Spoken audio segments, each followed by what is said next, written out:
Bem-vindos ao The Debate. Sabe, você já parou para pensar em como as cicatrizes mais profundas que a gente carrega raramente são aquelas que a gente escolhe ter? Quase nunca são escolhas nossas, né? Exato. Como um único momento de terror na infância pode de fato reconfigurar o cérebro humano, ensinando a pessoa a esperar traição e abandono pelo resto da vida. Uma marca permanente. Pois é, imagina só a cena.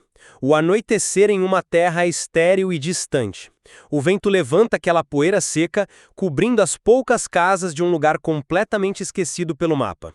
Uma tensão no ar, quase palpável. Total. E ali, escondido nas sombras profundas de um quarto sem janelas, está um herdeiro real. Ele carrega no corpo e na alma as marcas de uma queda trágica. Uma queda que mudou a vida dele para sempre quando ele tinha apenas 5 anos de idade. E exibe num terror constante, não é? Sobressaltado a cada ruído, sempre esperando o dia em que a porta vai ser arrombada. Exatamente. Esse é Mefibosete, o neto do rei Saul, filho de Jonatas. O relato de 2 Samuel, que é o que nos traz aqui, nos joga bem no meio dessa tragédia em Jezreel. Temos a fuga desesperada de uma ama que, no meio daquele pânico todo, deixa a criança cair, deixando o menino paralisado. E depois vem o longo, o amargo exílio na aridez de Lodebar, até aquele dia fatídico em que as carruagens do rei Davi finalmente aparecem no horizonte. E é aí que entra a nossa questão central, a base do nosso debate de hoje. Estamos diante de um profundo estudo clínico, um estudo psicológico sobre os danos irreversíveis do trauma emocional, ou esta narrativa é primariamente uma alegoria teológica sobre a condição humana de rebelião e a surpreendente redenção pela graça? Olha, eu já me posiciono de cara. Eu represento a primeira visão. Para mim, ao analisar esse texto, eu vejo um indivíduo cuja mente foi completamente sequestrada pelo trauma agudo. O maior obstáculo de Mefibosete não era o rei, nem a política, mas a vergonha crônica e a destruição da sua própria identidade. É um cenário denso, eu admito, e eu estou muito animada para mergulharmos nisso. Mas eu enxergo essa história por uma lente fundamentalmente diferente. Eu defendo aqui o outro lado. Para mim, o problema central não era físico ou sequer psicológico, mas profundamente espiritual. Como assim? Você acha que o texto minimiza a dor dele? Não minimiza o trauma de forma alguma, mas o utiliza como um espelho profético. Toda essa dor, a fuga no escuro, a paranoia, tudo isso ilustra o distanciamento original da humanidade em relação a Deus. Mostra a nossa dificuldade de aceitar o pacto da graça. Entendo. Mas olha, deixa eu já puxar o fio dessa questão do trauma. Porque para a gente entender as atitudes de Mefibosete, a gente precisa olhar para a anatomia de uma mente ferida. A questão clínica que você mencionou. Isso. A neurociência hoje explica perfeitamente o que acontece com uma criança de 5 anos que passa por um evento agudo de quase morte. A amígdala cerebral dela, que é o nosso centro de alarme, entra em hiperatividade crônica. Ele fica em estado de alerta perpétuo. Exatamente. Ele não perdeu apenas o movimento dos pés, sabe? O sistema nervoso dele registrou que o mundo é um lugar letal. Ele perdeu a realeza, a família, o status e o propósito.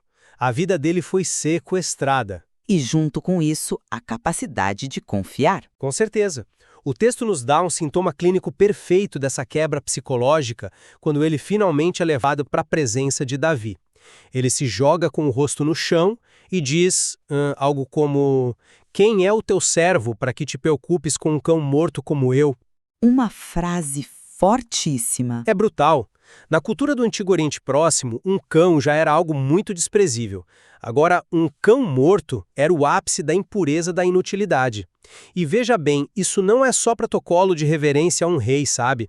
É a voz de alguém que internalizou totalmente a rejeição. Ele fundiu a identidade dele com a deficiência, o foco da narrativa é essa dor lancinante da perda de identidade. Eu te ouço e eu acompanho seu raciocínio sobre o peso emocional. É inegável. Mas olha, a genialidade dessa narrativa é como ela eleva essa biologia despedaçada, como você descreveu, a uma metáfora universal. O estado aleijado de Mefibosete espelha o que Paulo fala em Romanos 5,6, quando ainda éramos fracos. Fraqueza física, no caso de Mefibosete. Não só física. A fraqueza ali é a incapacidade de se salvar.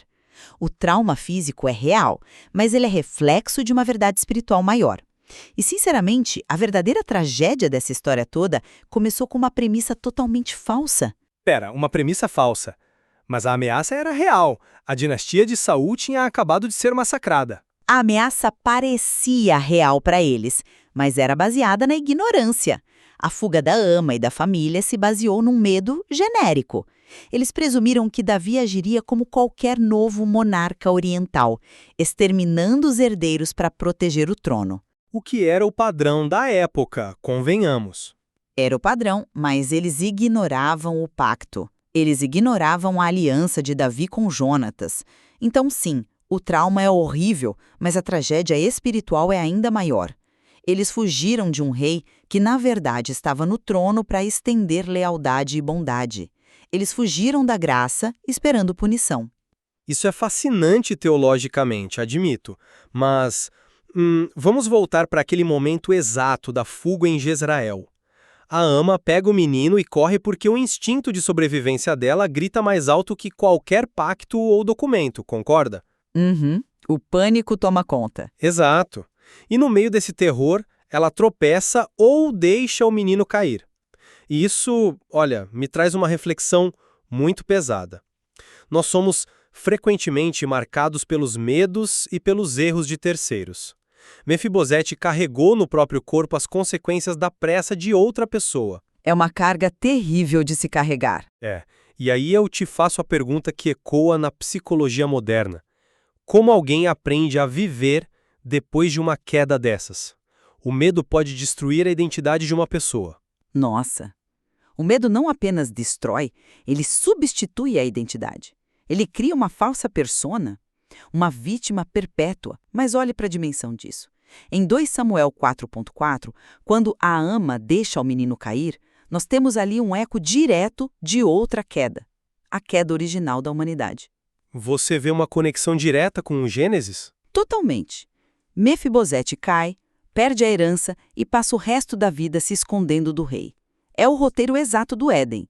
O ser humano cai, tenta se cobrir, escondido nas sombras, com medo do Criador. A identidade é destruída pelo trauma, sim, mas primariamente pela alienação do Criador. Mas veja a mecânica do trauma operando lá em Lodebar. Lodebar significa literalmente lugar estéril, sem pasto. Ele passa quase 2 décadas escondido na casa de Maquir. Você consegue imaginar a tensão psicológica de viver escondido em estado de alerta por 20 anos? Deve ser uma tortura mental. Absoluta. Cada vez que a madeira da porta rangia, a mente dele entrava em curto. Tipo, eles vieram me buscar para execução. É uma paranoia exaustiva. E isso ressoa tanto hoje. Quantas pessoas vivem escondidas emocionalmente hoje? O que Lodebar representa nos dias atuais, senão esse autoexílio motivado pela vergonha? Lodebar hoje é exatamente isso. Mas veja bem, como a camada extra de ironia triste. É um esconderijo baseado em uma mentira espiritual. O problema de Lodebar não é apenas ser um esconderijo, é uma ilusão.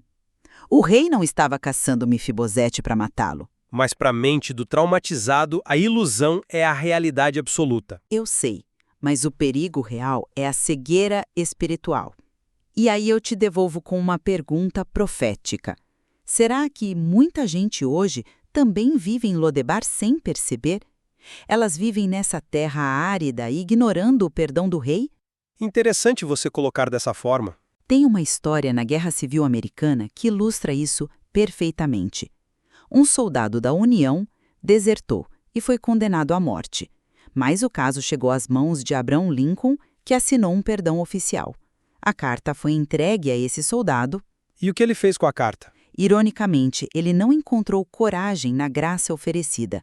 Ele guardou a carta no bolso, não conseguiu provar sua inocência e acabou sendo executado de qualquer forma, mesmo com o perdão no bolso. Ele morreu porque se recusou a abraçar o perdão assinado. É assim que muitos morrem espiritualmente em Lodebar hoje.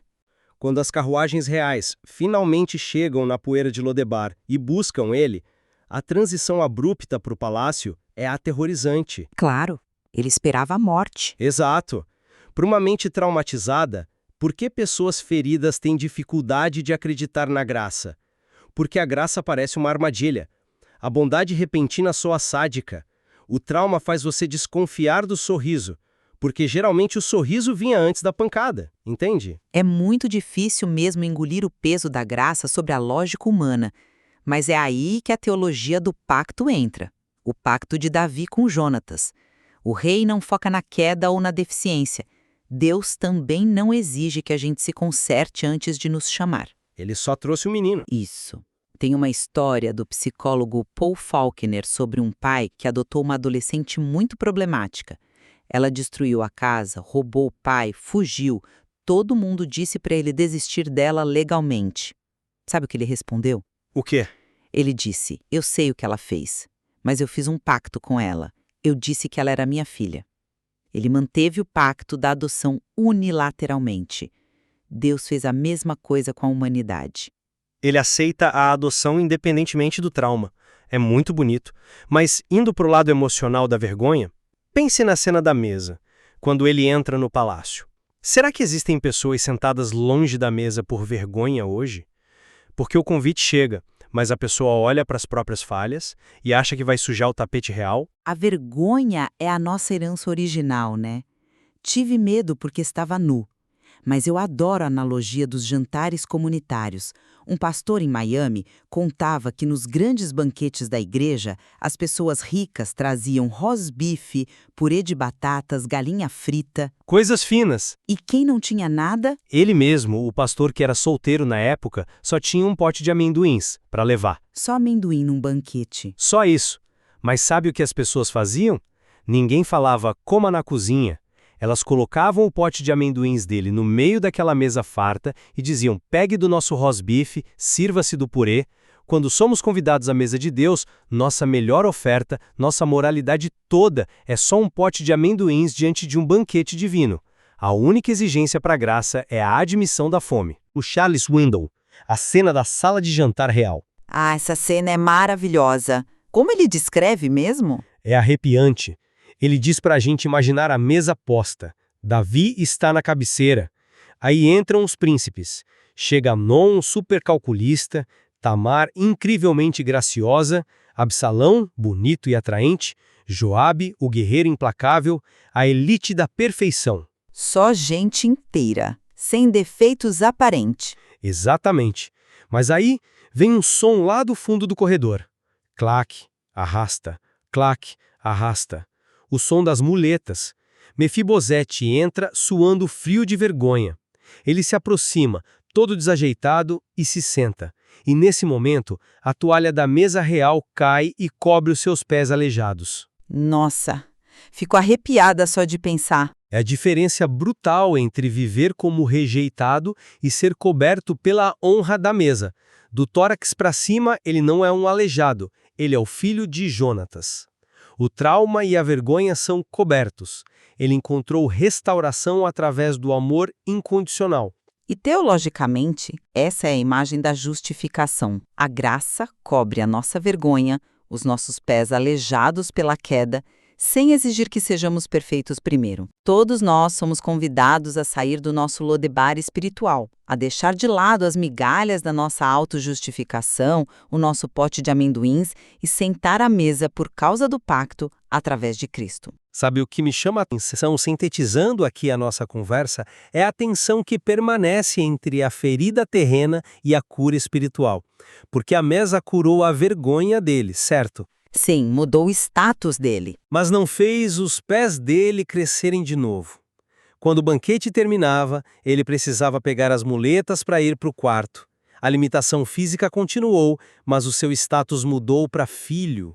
A psicologia ferida é acolhida por essa honra, mesmo que a cicatriz fique. Com certeza, o trauma não sumiu magicamente, mas perdeu o poder sobre a identidade dele. Essa é a beleza das Escrituras.